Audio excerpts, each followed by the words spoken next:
Central African Republic, Congo Democratic Republic, South Sudan, Libya, Yemen, Venezuela, there's a lovely example, Eritrea and Somalia. And so there are three exceptions in the African ecosystem.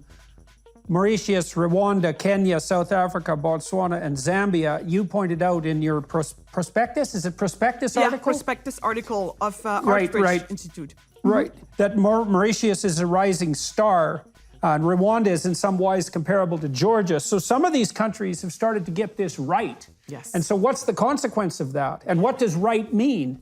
What they have understood, what these countries have understood is that economic freedom is at the center for prosperity building. Rwanda, for example, Paul Kagame, the president of Rwanda, is explicit about it. He said he wants to be the Lee Kuan Yew he wants to be the Singapore of Africa, and Lee Kuan Yew is his model. Now, the dirty mouths are gonna start shouting, oh yeah, see, authoritarian, blah, blah, blah, whatever. Me, I wanna talk only about the on the economic side. If you take Lee Kuan Yew and Singapore as your example, then it means that like him, you're gonna have to be serious about economic freedom. And that's exactly what he did. That's what Singapore did. When Singapore figured that out, they went on to put in the right reforms to make their environment some of the most business-friendly environments in the world, one of the most free markets environment in the world, and you saw the magic of Singapore. Today, Singapore is richer than its ex-colonizer, Great Britain.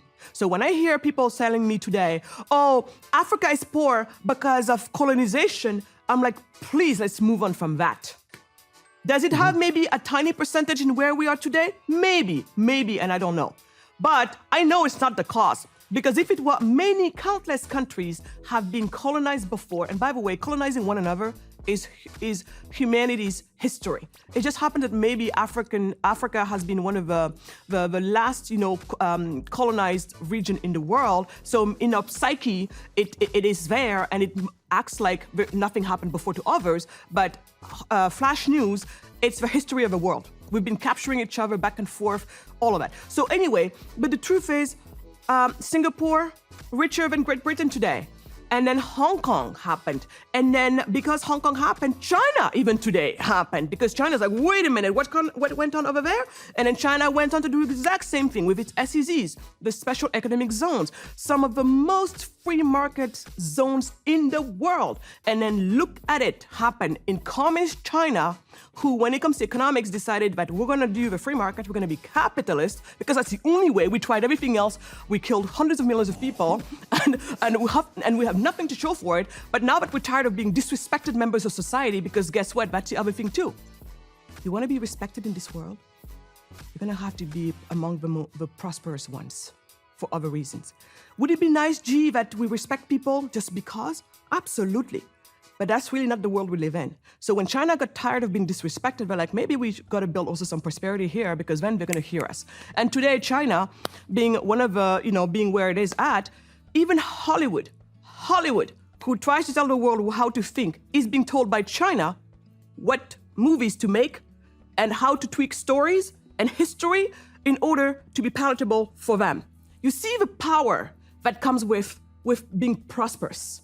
What would you recommend concretely to countries like Senegal to get the hell out of the way, let's say, of the people who would, like you, would do everything they could to try to make it better? I mean, one of the things that happened with India is India established the Indian Institute of Technology, which is a deadly engineering school, and a huge number of its graduates went to Silicon Valley, as you well know.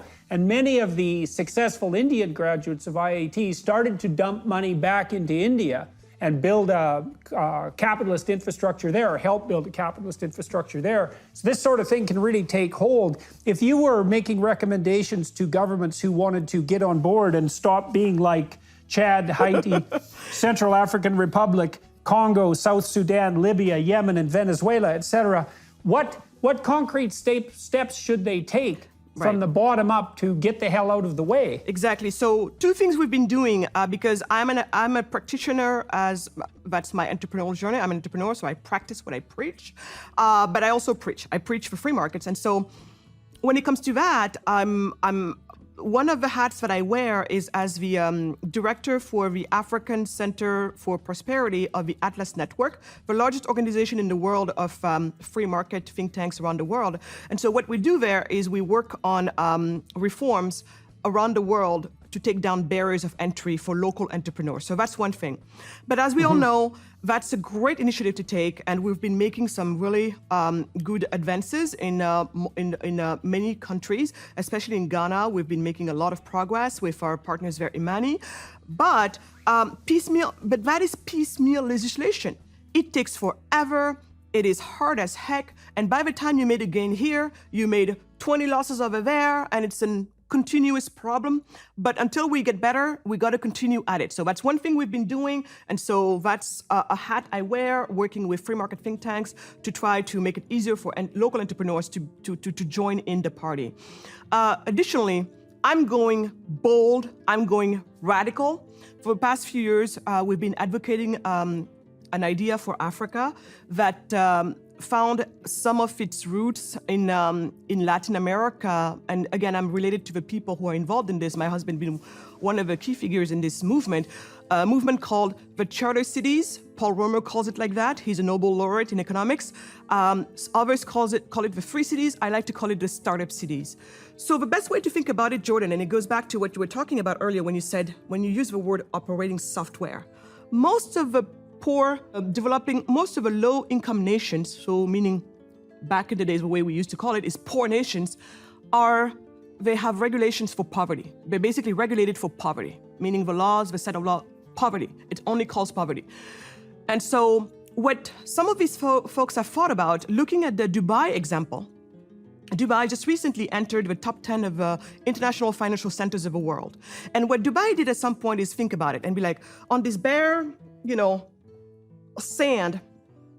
plot of sand that's technically worth nothing right now as is, this 110 acres of land, sand everywhere. They're like, well, maybe Sharia law is not the best for business. We got to think about better set of laws for business. We're talking only about business, not family law, not anything else but business. And they decided there's got to be something better.